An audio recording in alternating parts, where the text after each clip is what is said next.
La grève en ce moment à laquelle nous assistons, de quoi s'agit-il dans le milieu de l'éducation et de la formation? Tout d'abord, je voudrais dire aux uns et aux autres qu'il y a une trêve sociale qui a été signée entre le gouvernement et toutes les centrales syndicales ivoiriennes en 2022 qui stipulait qu'il fallait observer scrupuleusement une trêve sociale de 5 ans bien comptée qui va prendre fin plus précisément en 2027. Lorsque le président de la République, son Excellence M. Alassane Ouattara, arrive au pouvoir, quel était le constat au juste de l'état des situations financières de beaucoup de fonctionnaires? À cette date précise-là, croyez-moi, beaucoup de fonctionnaires ivoiriens croupissaient sous les dettes et malheureusement pour certains, c'était les marbouillards, les usuriers qui les géraient. Certains qui ont eu à prendre fonction à partir de 1987 pour remonter jusqu'à 2011, ils pouvaient travailler 2 ans, 4 ans, 10 ans, 20 ans, jusqu'à même 90, 2010. Croyez-moi, 30 ans bien comptés, sans avancement. Ça veut dire quoi? Si j'ai pris fonction en janvier 1990 pour un salaire de 300 000 francs CFA, à partir de janvier 2010, ça me fait combien? Ça me fait 20 ans.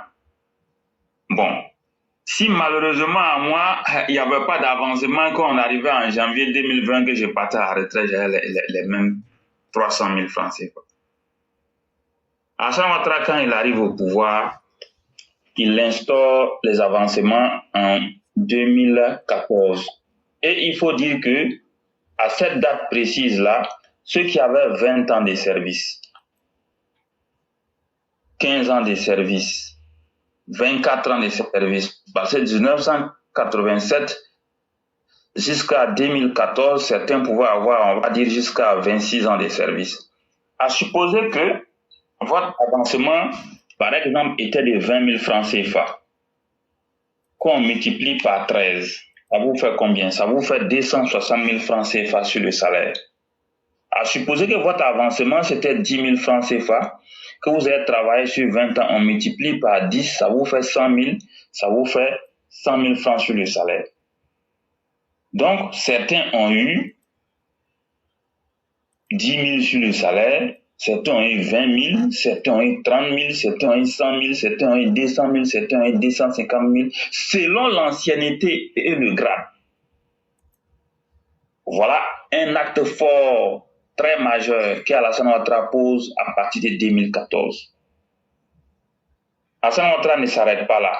À partir de 2022, il augmente l'indemnité de logement de 20 000 francs CFA pour ceux qui avaient déjà l'indemnité de logement et il donne l'indemnité de logement à ceux qui n'en avaient pas. Voilà, il y a des gens qui n'avaient pas l'indemnité de logement, on leur donne. Alassane Ouattara augmente les transports. Moi, par exemple, j'avais 7 000 francs, je suis passé à 20 000. Il augmente les transports. Certains sont passés à 10 000, ceux qui sont en zone rurale. Certains sont passés, ceux qui sont à l'intérieur, hors d'Abidjan, à 15 000. Certains sont passés à 20 000 francs. Les allocations familiales, qui étaient de 2 500 francs CFA, Alassane Ouattara augmente à 7 500 francs. Ça veut dire, si vous avez un enfant, chaque mois, vous versez 7 500. Si vous avez 10 enfants, par exemple, s'ils n'ont pas encore je crois c'est 21 ans ou plus, entre 18 ou 21 ans, tant que l'enfant n'a pas au plus l'âge limite, chaque mois, on lui verse l'argent qu'il faut. Mais il est 5 minutes passées, je ne sais pas si je dois continuer ou bien si je dois arrêter. Donc, vous pouvez aller rapidement. Alors, donc, 7 500. Un autre fait majeur, Alassane Ouattara dit, comme à partir de décembre, fin décembre, vous faites la fête, à partir du 1er janvier, vous n'avez plus rien, il vous donne quelque chose qui va représenter un 13e mois, mais qui est équivalent au tiers du salaire de base. Ça veut dire, si votre salaire de base, c'est 300 000 francs, on vous verse 100 000 francs après les fêtes de janvier. Si c'est 600 000 francs, on vous verse 200 000 francs après les fêtes de janvier. Et le président Alassane Ouattara fait ça pour tous les fonctionnaires sans distinction. Et comme il y a des revendications qui sont toujours là, avant de satisfaire ces revendications, il faut regarder les incidences sur le budget. Donc le président Ouattara dit, ce qu'on va faire, signons trêve sociale, compte tenu du fait que les avancements, l'indemnité de logement, le transport, l'allocation familiale et puis la prime ado, tous ces avantages-là ont pu être obtenus sans pression. On va instaurer un cadre de dialogue au sein des ministères et au sein des structures publiques pour discuter vraiment dans la collégialité et dans la paix sociale en respectant la trêve afin de voir dans quelle mesure on peut résoudre ces problèmes. Chemin faisant, il se trouve que ceux qui sont dans les régies financières et puis certains ministères, ils ont une prime trimestrielle. Chaque 3 mois, on leur donne cette prime. Donc, le gouvernement lui-même en son sein a analysé la situation avec le ministre de la fonction publique et le président de la République, y compris le Premier ministre. Ils sont très bien informés. Ils disent, quand on analyse la situation, on se rend compte que des enseignants qui doivent aller enseigner en zone rurale, ils se font affecter au budget, au ministère de l'Intérieur, au Trésor, parfois même aux impôts, à cause de quoi la prime trimestrielle. Et vous vous souviendrez que Patrick Achille, lorsqu'il était Premier ministre, il a pris une décision dans ce sens-là pour dire plus d'affectation vers les régies financières. Parce que tout simplement, des gens qui n'avaient même pas compétence à travailler dans les régies financières se faisaient affecter là-bas et on sait comment ça se passe. Hein? Je connais quelqu'un, je lui donne de l'argent, il m'affecte. Malheureusement, d'autres même ne prenaient pas fonction. Donc, quand on regarde la situation, on se rend compte que c'est à cause des primes. Et les enseignants, majoritairement, n'ont pas. Mais il n'y a pas que les enseignants. Dans d'autres ministères, les gens n'ont pas ces primes-là. Donc, qu'est-ce qui va se passer? Le président de la République, avec le gouvernement, ils vont analyser, ils vont étudier la question pour voir dans quelle mesure on peut corriger cette disparité ou bien si on veut voir ces inégalités pour ne pas qu'on voit des enseignants qui doivent aller enseigner en zone rurale ou bien en ville ou bien ailleurs se retrouver dans la régie financière. On va mettre tout le monde à peu près sur le même pied d'égalité pour que personne ne puisse avoir de quoi envier à son ami. Et la question est à l'étude. Mais on ne peut pas prendre des décisions pour valider la mesure sans avoir les moyens financiers pour pouvoir payer. Donc, on dit, on va discuter, on va se donner le temps de voir comment on peut appliquer cette décision à l'ensemble de tous les fonctionnaires sans distinction, sans disparité, pour ne plus que quelqu'un revienne sur ce problème-là. Et en le faisant, il faut bien que les ressources financières soient disponibles. Donc, voici pourquoi le dialogue a été privilégié. Et malheureusement, quand les corps d'enseignants ont appris ça, ils se disent quoi? Comme avec Ouattara, on peut avoir tout en griffe. Bon, mieux vaut mettre la pression. Or, la question est à l'étude. Et moi, je peux vous dire que ce problème sera résolu d'ici la fin de l'année. Alors, d'où vient le fait que il faut forcer la main pour faire grève quand on a déjà signé une trêve sociale pour pouvoir discuter et résoudre les problèmes par la négociation? D'où vient cette pression-là? Donc, cette grève, nous disons que nous ne la comprenons pas. À l'enseignement supérieur, vous voyez, il n'y a pas de grève. Les gens discutent en toute discrétion pour résoudre les problèmes. Donc, aujourd'hui, ce que nous voulons dire, il faut que nos frères, nos sœurs, collègues du primaire, du collège et lycée comprennent que il y a un grand pas qui a été fait avec Ouattara, sans grève, sans menace, sans intimidation. Donc, le reste là peut s'obtenir à travers le dialogue, la négociation. Donc, il faut privilégier le dialogue et la négociation. Donc, on ne peut pas comprendre aujourd'hui là que des gens veulent forcer la main et arrêter le travail. Nous ne voyons pas cela d'un bon œil. Nous appelons les uns et les autres à la table de discussion parce que ce problème-là, moi j'ai fait confiance à son excellence M. Alassane Ouattara, le président de la République, et je suis convaincu que d'ici 1er janvier 2026, ce problème sera résolu. Donc, la grève n'a pas sa raison d'être. Il faut que les gens retournent pour aller faire les cours et éduquer les enfants des gens en les formant de la plus belle des manières. Je vous remercie. Vraiment, merci beaucoup le concurrent. Si on vous a laissé du temps, c'est parce que nous savions que vous êtes un praticien et que vous pouviez nous donner des explications que nous n'avions pas. Et je crois qu'à travers ce que vous avez dit, sauf celui qui ne le veut pas, mais on a appris quelque chose. Et on a appris des choses utiles. Et vraiment, c'est nous qui sommes plus que heureux. Et vraiment, merci, merci, merci à toi. On va te souhaiter une excellente soirée et bien des choses à toute la famille. Assalé Tiemoko, avocat des absents, bourreau des innocents. On va vous parler d'Assalé Tiemoko. Il se fait l'avocat de ceux qui ne sont pas présents. Et il est celui qui maltraite les innocents. Il y a des prises de position qui, en s'annonçant comme courageuses, finissent par révéler les plus troublantes inconsistances. Ainsi en est-il du discours récemment tenu par Assalé Tiemoko à propos de la grève des enseignants en Côte d'Ivoire. Vous savez, il y a un monsieur qui s'appelle Assalé Tiemoko, il aime tout et il aime tout critiquer, mais lui il n'aime pas qu'on le critique. Comme si lui là, quand on le critique là, il va couper nos têtes pour mettre dans ça comme Torino. Ah, jusqu'à même il y a des gens qui l'envoient et pourquoi tu parles de moi? Je parle de toi parce que c'est nous les Ivoiriens, on te paye avec notre argent d'impôt. Je parle de toi parce qu'en devenant un député là, si tu ne connais pas le rôle d'un député, un député une fois qu'il est élu là, il est redevable à tous les citoyens. Sinon là, dans ton individualité, je n'ai que faire de ta personne et je ne cherche même pas à perdre mon temps à parler de toi. Parce que je m'aime trop pour parler de ceux qui ne m'intéressent pas. Mais une fois que tu es député et que tu te prononces sur des sujets publics, on te donnera aussi des réponses publiques à Assalé Tiemoko. Ça, il faut t'habituer à cela.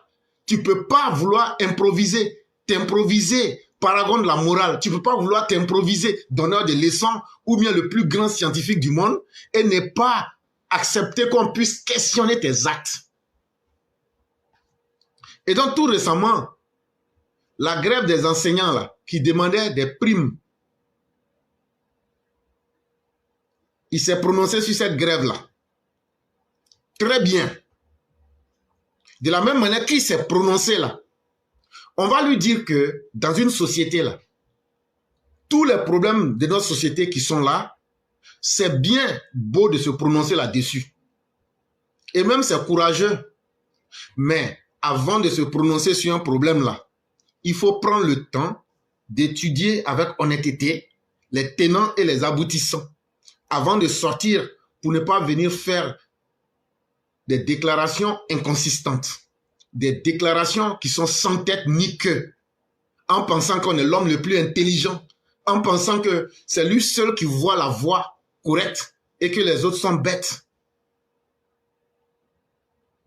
Flanqué de l'armure de défenseurs des droits constitutionnels, l'homme s'érige en modèle de démocratie à géométrie variable où la légalité de l'acte prévaut sur la légitimité morale. Et donc, comme Assalé Tiemoko pense que lui, il est un donneur de leçons, pense que c'est lui qui doit défendre les droits, il faudrait qu'il comprenne que dans une société où des gens vivent là, il aura toujours des chocs d'intérêt, il aura toujours des incompréhensions. Et quand on veut devenir un modèle pour donner des leçons là, on s'arrange à ne pas faire des choix à géométrie variable. On s'arrange à faire des choix pour être toujours dans une vérité qui est très peu contestable. Personne n'a dit que la grève n'est pas un acte légal. Personne n'a dit que gréver est une mauvaise chose. Le gouvernement a posé la question, est-ce que ces grèves-là rentrent dans le cadre des accords qui ont été signés? Est-ce qu'il n'y a pas une discussion qui est en cours? Est-ce qu'il n'y avait pas une trêve sociale qui avait été signée? Et donc ici, là, au lieu de parler de la légalité, il faut plutôt parler de la légitimité morale aussi. Est-ce que quelqu'un qui se laisse manipuler par des politiciens pour venir faire une grève, est-ce que cette grève-là est moralement légitime? On ne traite pas un problème à moitié. Comme disait Friedrich Nietzsche, il n'y a pas plus venineuse qu'une demi-vérité.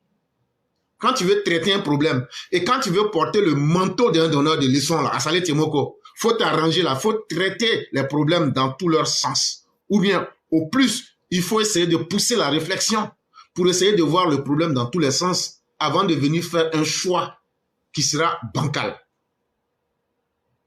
L'école, sanctuaire du savoir, devient alors l'arène d'un bras de fer où les plus jeunes, ceux qui n'ont ni syndicat ni tribune, payent le prix d'un conflit d'adultes trop pressés. À Saleh Tiemoko, je vais te prendre un exemple. Le fait qu'il y a des enseignants qui ont refusé d'aller enseigner les enfants. Si tu penses que c'est un droit légal d'aller à la grève, c'est bien. Si tu penses que c'est un droit légal de signer des accords, mais de te laisser manipuler en tant qu'enseignant, et puis demain sortir pour venir faire le contraire de ce que tu as signé, ça c'est ce que tu penses. Mais quand on prend l'école dans un bras de fer, où on ne donne pas aussi le droit à ceux-mêmes qui sont impactés par cette décision-là, c'est-à-dire les élèves, quand on prend une décision pour pénaliser les plus jeunes, qui ne sont ni dans des syndicats, qui ne sont ni des politiciens, et des parents pauvres qui, aujourd'hui, n'ont pas les moyens, on vient aujourd'hui sanctionner les enfants et les apprenants. Est-ce qu'il n'y a pas une obligation morale qui dit qu'il faut dire la vérité pour ces personnes qui ne sont pas des syndicats et qui sont aujourd'hui les victimes de ces enseignants manipulés? Voilà aussi l'aspect moral de la question qu'il fallait étudier.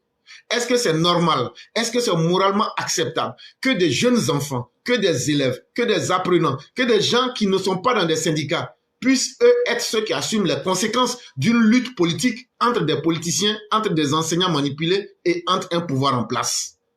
C'est comme ça que les vrais intellectuels rentrent dans l'aspect des choses pour les étudier dans presque tous les sens avant de sortir pour s'ériger en donneur de leçons comme toi, Saleh Tiemoko. On ne peut pas faire des analyses approximatives, des analyses bâclées et dire ce qu'on a envie de dire et penser qu'on a le monopole de la vérité.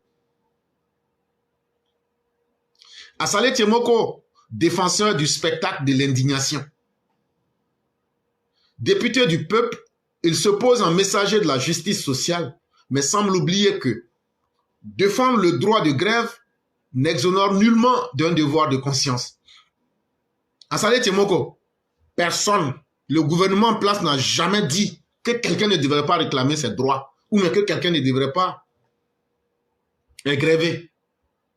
Ils ont seulement dit que nous sommes dans une société. Les enseignants, c'est qu'ils veulent là. C'est ce que tous les autres corps de métier veulent. Si tout le monde devrait demander chaque jour qu'on leur donne des primes d'incitation, qu'on leur donne des primes pour les encourager à aller au travail, on ne construirait pas de routes, on ne construirait pas d'université, on ne ferait pas d'autres projets, on ne construirait pas de nouveaux châteaux. Et donc là, même quand on est dans son droit, je dis bien même quand on est dans son droit qu'on doit revendiquer là, on pense aussi aux autres, on pense à la nation. Et ça s'appelle le devoir de conscience. Ça veut dire il faut avoir dans son esprit un petit côté qui te dit, est-ce que ce que moi je demande là, je ne suis pas en train d'en faire un peu trop pour essayer aussi de léser le reste de la société? Est-ce que je n'ai pas aussi une responsabilité de calculer mes actes pour ne pas être quelque chose ou bien une personne qui va apporter un mal dans notre société? Mais quand on se retire, quand on se disqualifie du devoir moral et qu'on pose des actes en ne regardant que ce que l'on veut, ça veut dire que on ne pense pas à notre société. Est-ce que des enseignants peuvent exister s'il n'y a pas de société? En affirmant que la grève est un droit constitutionnel, ce qui est juridiquement incontestable, il passe sous silence une vérité dérangeante. Ce droit, lorsqu'il s'exerce sans discernement, devient l'arme d'un chantage à ciel ouvert. Assalé Tiemoko, tu peux rien nous apprendre que nous on ne sache. Tout le monde sait que la grève là c'est un droit. Nous ne sommes pas dans une dictature. Ça là, en disant ça là, tu ne fais que répéter ce que tout le monde connaît. On dit, la grève là c'est normal. Ça est dans la Constitution. Mais lorsqu'on doit gréver là, est-ce qu'il faut gréver en se laissant manipuler? Est-ce qu'il faut gréver parce qu'on n'aime pas Alassane Ouattara? Et donc là, on va sortir pour se cacher, pour lancer des messages politiques. Parce que ce que les gens oublient, la grève du 3 et du 4 là, sachez que, est-ce que vous calculez très bien les faits? Les partisans de Laurent Gbagbo avaient dit qu'eux, ils allaient sortir le 4 pour mélanger le pays. Et bizarrement, c'est le 3 et le 4 que les enseignants prennent la résolution d'aller dans une grève. Ça veut dire quoi? C'était un acte calculé qui était en harmonie avec des actes politiques pour faire sortir les gens et paralyser la société. Et donc, quand tu penses à ça, un acte qui est calculé pour paralyser la société sans discernement, est-ce que ce n'est pas un chantage que ces personnes-là voulaient faire à ciel ouvert? Quand toi-même tu sors comme ça, là, pour venir reconnaître que la grève est constitutionnelle, est-ce que tu ne te caches pas dans l'habit d'un opposant pour essayer de les aider dans leur combat? Voilà aussi ce que nous autres, nous voyons dans ton comportement. Mais Assalé Tiemoko, c'est aussi un droit constitutionnel que d'être un opposant. Et donc, il faut avoir la capacité de t'assumer. Tu n'aimes pas le régime en place. Tu veux venir aider les opposants dans leurs problèmes. Ça aussi, c'est un droit constitutionnel. Le droit à se réunir, le droit à l'association, le droit à créer des partis politiques, mais le droit de s'assumer là en tant qu'une personne pour dire je suis un opposant, je vais aider les opposants là. Ça s'appelle de la responsabilité morale, ça s'appelle être courageux. Et c'est ce que tu n'as pas. Parce que tu donnes des discours, tu donnes des langages, comme si tu étais un homme qui est en train de parler d'une vérité immuable, alors que tu es un opposant, tu es en train d'aider les opposants dans leur combat. Ce que nous ne critiquons pas, parce que si nous n'avons pas d'ennemis, nous ne pouvons pas nous forger. Mais c'est une attitude qui n'est pas honnête, c'est de la malhonnêteté que de profiter des événements, lancer des propos et maintenant vouloir jouer les moralisateurs. C'est ce qui est gênant. Ça fait que tu ressembles à un individu zélé qui ne s'assume pas. Il faut t'assumer. Ça aussi là, le fait d'être capable de s'assumer là, ça s'appelle aussi de la responsabilité individuelle. Et donc le chantage à ciel ouvert des enseignants manipulés qui voulaient créer le chaos social et venir en appui à la grève du 4 avril 2025 des opposants, il fallait être un homme qui n'est pas honnête pour ne pas faire le parallèle, le lien, pour ne pas voir ça. Car enfin, quel esprit raisonnable peut défendre l'idée que l'enseignant, par sa seule colère, puisse suspendre l'avenir d'une classe entière? Parce qu'un enseignant n'est pas content. Parce qu'un enseignant dit que Laurent Gbagbo n'est pas sur la liste électorale, donc lui va pénaliser tous les enfants qui sont dans sa classe. Qu'est-ce que toi, Assalé Tiemoko, tu penses de ça? À ce rythme, la salle de classe n'est plus qu'un théâtre vide où la pédagogie cède la place au spectacle de l'indignation. La classe là, où on enseigne les enfants là, c'est pas une salle de théâtre. C'est un lieu d'apprentissage. C'est un lieu pour modeler des esprits. Mais quand on utilise ça comme un ring pour aller faire la boxe, un lieu de rapport de force, ça crée simplement un spectacle indigne. Et cette grève-là est un spectacle de l'indignation. Et c'est ce que nous sommes en train d'expliquer aux Ivoiriens. On n'a pas dit que les gens ne doivent pas marcher. On leur a dit simplement, vous êtes en train de faire un mélange de genres. Et vous êtes en train de faire du chantage. Et vous êtes là et tout le monde voit que vous êtes des gens manipulés. Et c'est vous, quand toi, Assalé Tiemoko, tu sors pour venir défendre ces personnes et en manipulant la réalité, ça s'appelle simplement de la manipulation. L'otage en uniforme, quand l'élève devient la monnaie de revendication. L'écolier ivoirien, cet innocent oublié du tumulte syndical, devient la victime silencieuse d'une cause qui ne qui ne le regarde pas, pardon. Il n'est ni employeur ni décideur et pourtant c'est lui qu'on prive d'instruction. N'est-ce pas là une forme raffinée de violence psychologique? Les élèves qui sont là, toi, Saleh Tiemoko, tu as bien dit que le droit à la grève est constitutionnel. Mais est-ce que le droit à l'éducation n'est pas aussi constitutionnel? Est-ce que ce n'est pas vous là qui sortez pour dire l'école doit être gratuite, les Ivoiriens doivent aller à l'école? Et c'est toi, l'éducation que tu veux donner au peuple là, c'est une éducation que tu veux donner à des gens sous-éduqués ou bien mal éduqués.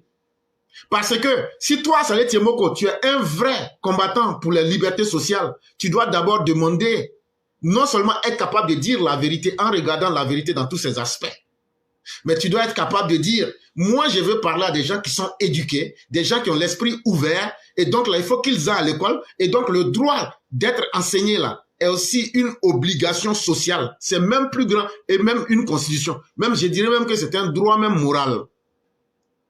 Imagine-toi un pays où les élèves ne vont pas à l'école. Moralement parlant, est-ce que la société ne serait pas en faillite? Et donc, comment est-ce qu'on peut accepter que des soi-disant enseignants viennent prendre l'école en otage et veulent utiliser la vie de ces pauvres élèves-là? On les prend en otage et on veut se servir d'eux comme monnaie d'échange. Si vous ne nous donnez pas ce que nous on veut, nous on va détruire l'avenir de ces enfants-là. On ne va pas aller leur donner le coup qu'il faut. Ils vont devenir des individus stupides, ils vont devenir des individus qui n'ont rien dans la tête dans la société et ça va créer plus de problèmes. Et des gens comme toi, à Saleh Tiemoko, vont maintenant venir s'asseoir pour jouer maintenant les intellectuels devant ces individus qui ne sont pas intellectuellement formés. Parce que toi, à Saleh Tiemoko, là, tu parles là. Il y a combien de fois j'étais poursuivi pour dire il faut 23 et puis moi on a qu'à s'asseoir. Partout où tu veux, faut prendre 10 minutes à un mois. Tu vas savoir que ton malin que tu fais là, tu vas savoir ce jour-là qu'il y a des garçons là, eux là, leur tête là c'est rempli. Pourquoi tu as refusé la dernière fois où on s'est raté là? Tu as donné une date. J'ai dit bon, je serai là. Pourquoi tu as changé de date après? Pourquoi tu n'as pas accepté? Parce que tu sais que ce que tu es en train de faire là, tu mens aux gens, tu manipules les gens, mais ce sont les gens qui sont sous-éduqués que tu manipules. Mais si tu es sûr que tu es député et que tu es un intellectuel et que ce que tu dis est vrai là, il faut prendre un jour, un temps pour que tu me rencontres. Tu seras ce jour-là que vraiment il y a des gens qui ne peuvent pas manipuler.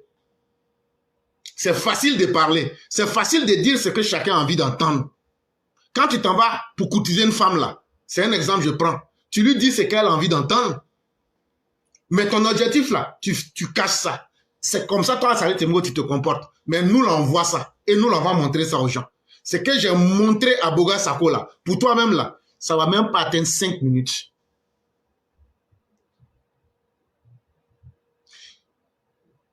Les parents d'élèves, là, ce ne sont pas eux qui sont les employeurs des enseignants, là. Les élèves, là, ce n'est pas eux qui sont les décideurs. Donc, ce n'est pas eux, ni leurs parents, ni les élèves qu'on devrait priver d'instruction. Ça s'appelle de la violence psychologique. Et c'est très dangereux. Et toi, tu viens soutenir ça. Parce qu'aujourd'hui, tu te fais la caisse de résonance de l'opposition pour voir ce régime livré à la vindicte populaire. Mais nous autres aussi qui savons réfléchir là, on va aussi s'arrêter sur nos pieds pour te montrer aussi aux gens et pour te montrer que c'est que tu as un système de réflexion bancal à Saleh Tiemoko. Ça, là, on va te dire ça. Et si tu n'aimes pas là, tu demandes un débat et puis on vient s'affronter intellectuellement devant les Ivoiriens. Si tu es un vrai démocrate là, tu ne dois pas fuir un Ivoirien, un contribuable que je suis, qui demande un débat avec toi, tu ne dois pas me fuir. Si tu penses que ce que tu dis est vrai, tu dois accepter. Regarde les panels où tu passes là, c'est des gens qui ont un niveau de raisonnement au rabais. Là-bas, là, tu es populaire. Mais quand tu rencontres des intellectuels, là, tu ne peux pas tenir. Le député Saleh Tiemoko semble ignorer que transformer les enfants en otages institutionnels, c'est porter atteinte à l'article non écrit de toute éthique sociale qui exige que l'on protège l'innocence de la jeunesse. Saleh Tiemoko, est-ce qu'il n'y a pas le droit des enfants en Côte d'Ivoire? Faut nous citer les droits des enfants en Côte d'Ivoire. Parmi les droits des enfants, là, il y a le droit à l'éducation. Il y a le droit à la protection. Il y a un ministère de l'enfance et de la famille en Côte d'Ivoire. Il faut nous expliquer les droits qui reviennent aux enfants. Est-ce que les enfants ont droit à ce qu'on puisse les prendre en otage au nom des problèmes de la République? Il faut nous montrer ça dans la Constitution. Puisque tu es en train de nous dire, ouais, la grève là est constitutionnelle. Mais étudions l'aspect moral de la question. Étudions l'aspect éthique de la problématique sociétale qui s'impose à nous à travers cette grève-là. Tu veux qu'on parle français, non? Nous, là, français, là, moi, j'ai fini avec ça. C'est moi, je prends des théories philosophiques ici, j'explique à un villageois, il comprend. Donc là, gros français, là, c'est pas ça, nous, on mange. Nous, on ne cherche pas le fait que nous, on est allé à l'école, là. Nous, on ne cherche pas à apprendre français pour venir mettre beurre dans les yeux de nos parents et puis maintenant leur parler gros français pour les tromper. C'est pourquoi on laisse tout gros français, là, et puis on parle simple. Mais étudions, comme je l'ai dit, l'aspect moral. Dans toute chose que l'on fait là, il y a une question qu'on se pose. Est-ce que ce qu'on fait là, est-ce que moralement c'est acceptable? Est-ce que c'est juste? C'est ce que j'appelle ici l'aspect moral, l'aspect éthique de la question.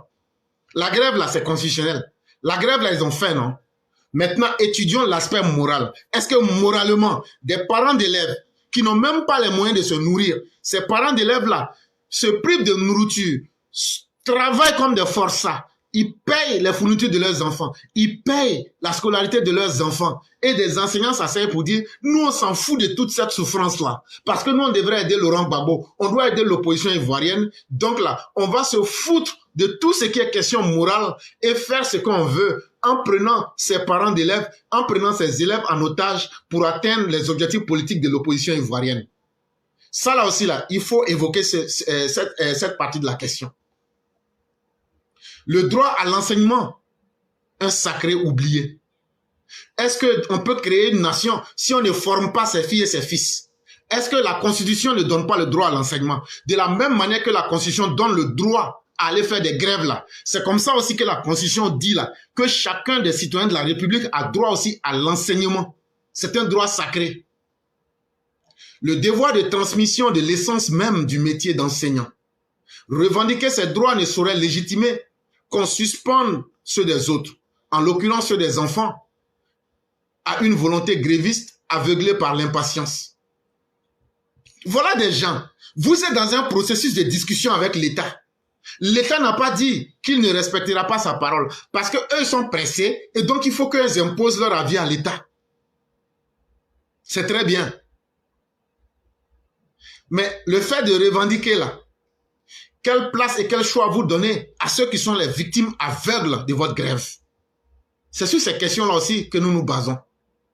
Si les syndicats ont rompu le dialogue, ce n'est pas parce qu'il n'y avait pas d'écoute, mais parce qu'ils ont préféré le cri à la conversation, la posture à la négociation. Le dialogue qui avait été ouvert là depuis longtemps là, pourquoi eux-mêmes là ils ne disent pas nous ne voulons plus là et voilà ce que nous voulons. Mais quand on veut s'opposer à un État pour atteindre ses objectifs, est-ce que la Côte d'Ivoire là, ce sont les enseignants seuls qui construisent la Côte d'Ivoire? Est-ce que c'est leur grève là? Quand eux on va satisfaire leur grève là, si tout le monde doit se mettre à gréver là, et donc ça veut dire on va arrêter de faire des routes, des écoles, des hôpitaux, et maintenant on va prendre l'argent du pays pour distribuer à tous ceux qui grèvent. Et puis maintenant là, on bloque le développement. Est-ce que, montrez-moi une fois où le gouvernement a dit je romps le dialogue. Mais ces enseignants réfractaires qui sortent, eux-mêmes ils rompent le dialogue, eux-mêmes ils se mettent dans une posture où ils sont braqués. Et puis maintenant, au lieu d'aller à une discussion civilisée, ils sortent maintenant pour faire de la confrontation violente.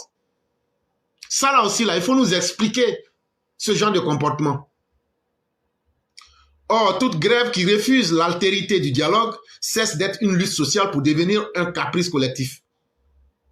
Quand tu penses que ce que tu es en train de revendiquer en tant qu'un droit, là, de la même manière que c'est ton droit de revendiquer à travers des grèves, là, tu veux atteindre un objectif pour ta corporation ou bien pour faire bouger les lignes dans ta société, là.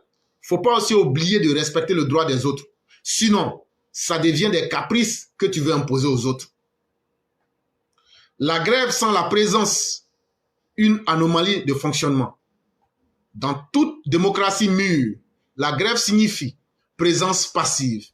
On vient au travail pour montrer qu'on refuse de le faire. C'est là le paradoxe fondamental de la grève. Elle démontre par l'absurde l'importance du travailleur. Quand on est en grève là, normalement une grève, c'est de montrer à ton employeur que le jour que je ne mets pas ma main dans la pâte là, tu vas sentir ça ce jour-là. Et donc une grève, quand tu as grévé là, ça ne veut pas dire que tu fuis ton poste. Ça veut dire tu viens à ton poste, mais tu refuses de faire le travail pour que l'enseignant, pour que ton employeur sache que toi-même ta présence là est significative. Et que si tu ne mets pas ta main à la pâte là, on ne va pas voir l'importance du travailleur que tu es. Mais prendre des jours bien calculés, mercredi, jeudi, vendredi, samedi, dimanche, 5 jours dans la semaine, alors qu'officiellement vous dites les 3 et le 4. C'est seulement la promotion de la paresse. Parce que la semaine, ça fait 7 jours. Et dans ces jours qui ont été pris, sachez que le 3, ils avaient promis d'enflammer le pays. Et vous voulez que nous ne réfléchissions pas. Et vous voulez qu'on se taise pour regarder parce qu'Assalé Tiemoko a parlé, donc personne ne peut parler. Assalé Tiemoko, si tu es intelligent là, tu penses que tu es intelligent, mais ça s'arrête à toi seul. De la même manière que toi, tu penses que tu es trop arrivé là. C'est comme ça que moi-même là, j'ai déjà déposé bagage à destination aussi. C'est comme ça aussi que moi, j'ai confiance aussi à ma tête. Et de la manière que tu t'aimes là, c'est comme ça aussi que moi-même là, je m'adore aussi. Si quelqu'un pouvait s'embrasser lui-même là, moi-même aussi, j'allais m'embrasser. Et ça là, tout le monde est comme ça. Donc là, il faut revenir sur terre. Tu peux t'aimer, c'est ton droit le plus absolu. Mais il faut savoir aussi que de la même manière que tu t'aimes là, et puis tu penses que tu es trop arrivé là, c'est comme ça aussi que nous, on a dépassé là-bas aussi. Mais sous nos tropiques, les grèves prennent des allures d'escapade. L'enseignant ne vient pas. L'élève est renvoyé chez lui. L'établissement déserté ressemble à un musée de l'abandon. Tu vois même ces enseignants-là. Il y a d'autres même là. Non seulement ils ne viennent pas enseigner, mais c'est eux qui se promènent pour chasser les enfants. Pourquoi tu viens pour avoir accès à la connaissance? Hein? Pourquoi tu es venu à l'école? On ne t'a pas dit qu'il y a grève? Pourquoi toi tu ne veux pas aller gréver? Ça devient la dictature. C'est ce que nous sommes en train de critiquer. De la même manière qu'ils ont droit à faire des grèves là. C'est comme ça aussi que, de cette même manière-là, d'autres ont droit à l'éducation. C'est de cette même manière-là que ceux qui ne sont pas dans la grève-là ont le droit d'être laissés pour qu'ils puissent aussi dispenser la connaissance. Parce que c'est un devoir moral et un devoir professionnel qu'ils veulent accomplir. Et tout le monde n'est pas obligé d'appartenir à la grève. C'est ça aussi, cette vérité-là qu'il faut aussi défendre. Le droit à la pluralité des opinions. Où donc est le message d'Assalé Tiemoko? Et plus encore, où est la responsabilité? Voilà que le député Assalé aurait dû rappeler au lieu d'encenser des pratiques qui violent l'essence même du droit de grève. Et donc, comme je le disais, il est mieux de rappeler à Assalé Tiemoko, dans toute chose, il y a de la responsabilité. Et ça peut se situer à plusieurs niveaux. Au lieu d'encenser ces enseignants-là, il aurait dû d'abord mettre ce que ces enseignants-là demandent, là, expliquer ça clairement aux uns aux autres. Et ce qui n'est pas bien dans leur pratique aussi, exposer cela clairement et faire une synthèse. Mais l'intention d'Assalé Tiemoko est connue. Aujourd'hui, il a toujours aidé les opposants à éventrer le régime en place. Mais ce n'est pas la bouche ou les intentions cachées des uns et des autres qui feront tomber ce régime. Assalé Tiemoko et le harcèlement pédagogique. Justifier une grève qui prend en otage les élèves, c'est avaliser une violence insidieuse. Celle qui prive à intervalles réguliers une génération de ses droits fondamentaux. N'est-ce pas là un harcèlement moral déguisé? L'école ivoirienne, là, ça a été détruite par les politiciens. Ça a créé des indigents intellectuels. Au lieu qu'aujourd'hui, nous puissions chercher à régler ces problèmes-là, chaque fois, c'est des gens qui viennent dans l'année perturber l'année. Moi, là, quand on perturbe l'année, quand on ne perturbe pas l'année, là, moi, ça ne touche pas mes enfants. Moi, je m'en fous. Mais est-ce que quand on pense que la majorité des Ivoiriens qui n'ont pas les moyens d'inscrire les enfants en dehors des écoles publiques, est-ce qu'on n'a pas, en tant qu'un député, une responsabilité morale de penser à la vie de ces personnes et de dire des générations ont été détruites intellectuellement, nous ne pourrions pas être des partisans de ce harcèlement moral qui est déguisé. Lorsque l'on condamne les enfants à attendre indéfiniment le bon vouloir de leur maître, sans garantir de rattrapage, sans explication claire, on cultive un sentiment d'abandon et de mépris institutionnalisé que Assalé Tiemoko, habituellement si prompt à dénoncer, trouve ici matière à louange, à de quoi surprendre. Donc quand on voit Assalé Tiemoko sortir pour encourager ses enseignants, pour les encenser là, Assalé Tiemoko, moi je vais te dire un truc. La violence là, hey, le jour que nous on voit que vous menacez le régime d'Alassane Ouattara là, dans la violence là, on va faire sortir les gens. Et puis on va rééquilibrer la situation. Alassane Ouattara là, ne vous trompez pas, c'est pas la violence et la manipulation qui va l'enlever. Parce que de la même manière que vous complotez et vous pensez que Alassane Ouattara, vous allez l'humilier là, c'est comme ça que par milliers là, ceux qui ont voté Alassane Ouattara là, on va leur dire aujourd'hui ce n'est plus une question de vote. C'est aujourd'hui un dictat. C'est aujourd'hui de la violence institutionnalisée. C'est aujourd'hui la promotion de la violence. Vous aussi sortez pour défendre aussi vos droits. Ça là, il faut qu'on vous dise ça clairement parce qu'on met tout dans le politiquement correct. Vous utilisez les institutions avec les mots pour tromper les gens. Mais vous êtes là dans le harcèlement moral déguisé. Mais nous là, on laisse tout ça à côté. Le jour que nous, on va sentir que ce régime-là est réellement menacé là, et puis ce que les gens revendiquent n'est pas juste là. Et nous aussi, on va dire, tous ceux qui ont voté Alassane Ouattara là, sortez aussi, on va maintenant s'affronter. Vous pensez que nous, on va rester là, comme ça, et puis on va perdre ce pouvoir, on va revenir dans l'ivoirité, on va revenir dans les escadrons de la mort, on va revenir dans l'arrogance utile, et puis on va dire aux gens, non, asseyez-vous et puis laissez les choses se faire. On va expliquer à ces gens-là que si vous vous asseyez et que ces gens-là vous manipulent le système et qu'ils prennent le pouvoir, c'est pour se venger contre vous.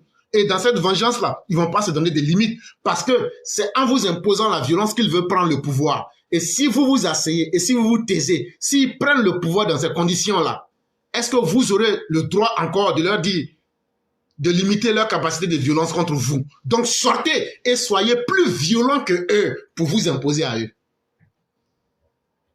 Comptez sur nous.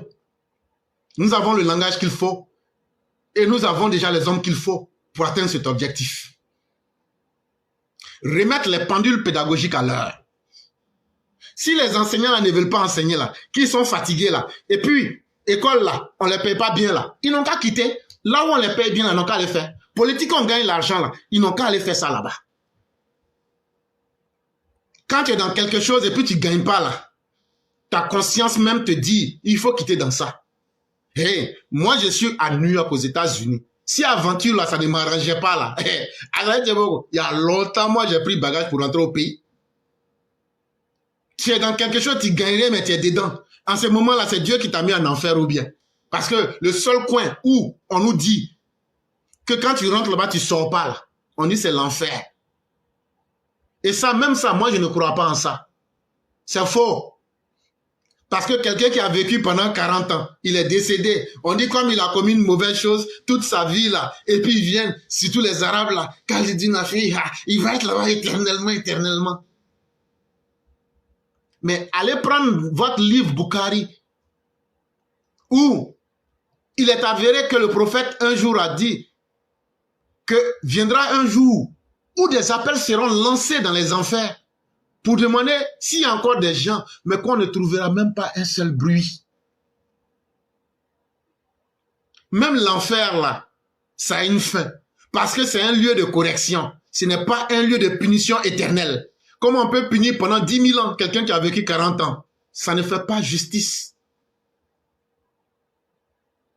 Donc là, les enseignants, là, si enseigner, là, ils ne gagnent plus rien dedans, là. Ils n'ont qu'à laisser, ils vont aller faire politique comme toi, Assalé Tiemoko. Tout le monde va devenir député dans le pays là.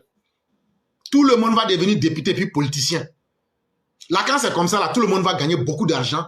Et puis maintenant, là, personne ne va être enseignant puisque on n'est pas à l'aise dans ce métier-là. Et Assalé Tiemoko, un pays où il n'y a pas d'enseignants, ça veut dire qu'il n'y a pas de nouveaux esprits concrets. Quel sera l'avenir de ce pays? C'est aussi sur ces questions-là qu'on attend des gens qui se disent intellectuels comme toi venir réfléchir sur les aspects pour projeter les esprits vers les hauteurs. Il ne s'agit pas de nier les difficultés du corps enseignant, ni de refuser la légitimité de leur doléance. Parce qu'il faudrait que les gens comprennent une chose. Hein. Nous, on n'est pas contre les enseignants là. Hein. Je ne suis pas contre les enseignants. Mais ce sont les aspects qui ont conduit à cette grève-là que nous critiquons. Et nous nous désolidarisons d'eux. Sinon, toute personne, si tu demandes qu'on augmente ton salaire, il n'y a rien de mal en cela. Mais est-ce qu'ils font le travail qu'on leur demande? Il y a cette question-là qu'on se pose. Et est-ce qu'il faut utiliser l'école comme un lieu, un ring de boxe pour essayer d'achever comment je vais appeler les combats politiques? Sinon, à Salé Tiemoko, il y a beaucoup d'autres corporations qui veulent gréver. Mais pourquoi c'est pour les enseignants-là qui t'intéressent? Quel était l'objectif, l'agenda caché? En sortant pour venir faire la promotion de leurs actes qui ne sont pas du tout glorieux, quel objectif tu veux atteindre? Parce qu'un homme, quand tu parles aux gens là, tu veux atteindre un objectif. Toi-même là, il faut t'asseoir pour nous dire, quand tu parles comme ça là, c'est quel objectif tu veux atteindre? Mais un combat qui oublie ses propres limites devient son propre fossoyeur. Ce que les enseignants demandent là, si le gouvernement dit on fait pas, de la manière dont ils ont été violents là, si le gouvernement dit un coup là, que bon on ne donne pas, maintenant là, qui a perdu? Les gens qui viennent parler bouche pleine comme la Salé Tiemoko là, c'est eux maintenant qui vont maintenant augmenter vos salaires, ou qui vont donner les primes. Quand tu fais un combat et que tu manques de stratégie là, tu finis par creuser toi-même ton propre tombeau. Et moi, je le dis à ces enseignants-là, non seulement votre grève-là est motivée politiquement, mais ce n'est pas avec le chantage qu'on peut avoir à Alassane Ouattara. C'est parce que vous ne le connaissez pas. Mais regardez, tous ceux qui ont voulu faire le chantage avec Ouattara, là, en majorité ne parlent même pas, mais ils ne cèdent pas. Et donc là, si c'est par le chantage, là, vous vous trompez très mal. L'école ne saurait être le terrain d'une guérilla syndicale permanente. L'école, là, c'est d'abord un lieu qui doit faire la promotion de la morale. L'école, là, c'est un lieu qui doit construire des citoyens. Ça ne doit pas être un terrain de boxe. Ça ne doit pas être un lieu de guérilla des syndicats de façon permanente. À un moment, là, pourquoi c'est toujours eux seuls qui grèvent, comme s'ils étaient les seuls enseignants en Côte d'Ivoire, alors qu'ils sont parmi les fonctionnaires les mieux payés en Côte d'Ivoire? Elle est ce lieu sacré où la République enseigne non seulement les lettres, mais aussi l'exigence du bien commun. C'est à l'école qu'on enseigne qu'on doit se battre pour un pays, qu'on doit construire une société, qu'on doit enseigner les lettres, les nombres et même la morale. Mais quand ce lieu-là devient un lieu d'affrontement des idées politiques, et ce sont les élèves et leurs parents qui payent les conséquences, tout individu qui est un intellectuel sensé doit prendre le temps d'analyser le problème sur cet aspect-là aussi. À force de prendre les enfants en otage pour revendiquer, on leur enseigne à devenir des otages constants. Et donc chaque fois, ce sont les enfants qui sont pris en otage. Et à force de continuer cela, de quelqu'un qui a toujours été pris en otage, qu'est-ce que tu veux que cette personne-là offre à notre société demain? Salé Tiemoko, nous attendons que tu répondes à cette question. Cette grève-là a une coloration politique. Et ça ce n'est même pas une question d'aller faire doctorat et autres pour savoir comment cette grève-là a été montée. Mais malheureusement, le résultat a été très maigre sur le terrain, c'est vrai. Il y a eu par endroits, les cours ont été arrêtés, mais il faut aussi noter que 95% des écoles ont ouvert et les gens sont allés à l'école. Et donc, c'est tout ce que nous pouvons noter. Mais aussi, faire rappel à tous ces enseignants politiques-là que l'histoire de la Côte d'Ivoire n'a pas commencé sous le président Alassane Ouattara. Il y a eu bien d'autres choses avant que lui arrive au pouvoir. Et nous avons vu ici, et tous contemporains de tous ces faits-là, donc nous sommes en droit de rappeler à chacun ce qu'il a dit hier et ce qu'il a fait hier. Donc ce que vous n'avez pas pu faire sous le régime de Laurent Gbagbo, nous n'acceptons pas que vous venez faire ça sous ce régime-là qui a beaucoup donné pour le corps enseignant, surtout pour les fonctionnaires de l'État de Côte d'Ivoire. Certes, tu l'as dit, la revendication, elle est légitime quand elle n'est pas, comme on appelle, manipulée politiquement.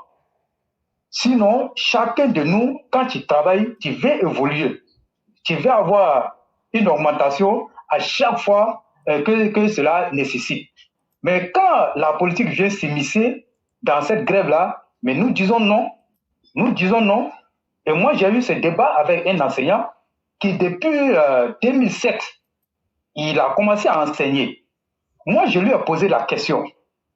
Qu'est-ce que toi, tu as eu sous le pouvoir de Laurent Gbagbo et qu'est-ce que tu as eu sous le pouvoir du président Alassane Ouattara? Et que là, je vous assure, on vient de finir le mois de carême, mais je vous assure, et qu'il n'a pas pu me donner, il n'a pas pu me dire avec, en tout cas, précision, ce que moi j'attendais. Mais je lui ai dit, tu vois, tu es un enseignant, mais tu étais là. Quand Laurent Gbagbo vous avez voulu crever, quand il a sorti l'épée, il a sorti les menaces, est-ce que vous avez continué la grève? Il me dit non. Il dit, mais pourquoi vous n'avez pas continué? Et pourquoi c'est sous ce pouvoir-là que toi, tu as eu beaucoup d'avancées, que toi, tu veux te mettre dans cette grève-là? Éclairé, je t'assure, lui et moi, là, on a coupé. Je ne lui parle plus, il ne me parle plus, c'est fini. Et je lui ai dit, mon numéro qui est dans son téléphone, il n'a qu'à enlever. C'est un frère, hein, il n'a qu'à supprimer son numéro dans mon téléphone, dans son téléphone. Parce que moi, je ne peux pas comprendre. Tu dis vouloir aimer le président, que vraiment, il a fait ce que beaucoup ont fait, n'ont pas pu faire. Mais pourquoi tu viens te mettre dans une grève manipulée? Et c'est là qui a été moi mon problème avec lui. Et je lui ai dit, moi je ne suis pas enseignant, mais si les choses sont faites dans les règles de l'art, moi mes frères sont des enseignants, j'ai beaucoup de frères et cousins, tous qui sont des enseignants. Mais s'ils gagnent, moi ça ne fera que me faire plaisir. Mais de cette façon-là, je dis non. Je dis non, on vous a défié ici. Mais avec ce pouvoir-là, c'est les négociations. Mais tout ce que vous avez vu, mais ça n'a pas été sous la pression. Le pouvoir même vous a appelé pour dire, venez, on va signer une trêve sociale. Et à l'appui, il y a eu des choses qui vous ont été données. Toi-même, tu m'as confirmé ça une fois. Mais je crois que pour lui, c'est fini. Lui et moi, là, jusqu'à nouvel ordre, là, c'est coupé. Parce que moi, je fais le pouvoir du président Alassane Ouattara. Bonjour. Tu peux tout faire, mais tu ne peux pas venir t'amuser avec ça devant moi. C'est pas possible. Ça, c'est terminé. Donc, ce que je vais dire, ils ont pris un syndicat du nom de Djougari que moi, je connais très bien. Mais ce que les gens ne disent pas aux gens, c'est que lui, il s'inscrit dans un autre niveau de la grève. Pour lui-même, ce n'était même plus une grève. Ce n'était même plus une grève. Et donc, il était encore en train de faire d'autres choses. Mais il a été interpellé aujourd'hui, il séjourne à la Maka. Donc, et puis ça passe. La République va continuer comment on appelle, de fonctionner. Et plus rien ne sera, comment on appelle, ne sera fait dans le désordre dans ce pays-là. Ils disent que, Sundiata l'a répété, si ils ne font pas tout pour gagner avec ce pouvoir-là, si ce pouvoir-là s'en va, ce n'est pas sûr qu'ils vont gagner encore avec ce pouvoir. Ça veut dire quoi? Le président, il faut le reconnaître, c'est un homme d'État. Il sait que construire un pays, c'est avec tout le monde. Construire un pays, c'est avec toutes les couches sociales. Mais à un moment donné, il ne faudrait pas que ça soit du chantage. Il ne faudrait pas que ça soit du chantage. Et donc, moi, je félicite le gouvernement, en tout cas pour cette fermeté, mais le dialogue va continuer. Et moi, ce qui me réjouit, c'est que l'un des plus grands syndicats, la comment on appelle, la MIDD, ne s'est pas associé à cette grève-là. Donc, du coup, ça a tué, en tout cas, la grève. Donc, nous leur disons merci et de continuer. Le gouvernement n'est pas fermé au dialogue. Le gouvernement est ouvert au dialogue parce que c'est comme ça qu'on va construire, comme on appelle, le pays. Moi-même, je reconnais que l'enseignement est difficile. Moi-même, je le reconnais. C'est difficile. Mais quand il y a des efforts, il ne faut pas bailler tous ces efforts-là du revers de la main et faire croire aux gens que rien n'a été fait. Beaucoup a été fait jusqu'à venir vous octroyer un 13e mois. Chose qui n'a jamais existé dans l'histoire de la Côte d'Ivoire. Mais est-ce que ça là, on ne peut pas applaudir ça? on ne peut pas dire, il ne serait-ce que par ça quelque chose a été fait. Mais quand la politique vient s'immiscer, nous aussi, on va combattre ça de façon politique. Et c'est ce qui est en train de se passer. Donc, tous ceux qui vont se mettre de travers dans ça, là, de façon politique, là, ils seront combattus. Et ils seront démasqués. Donc, c'est aussi ça.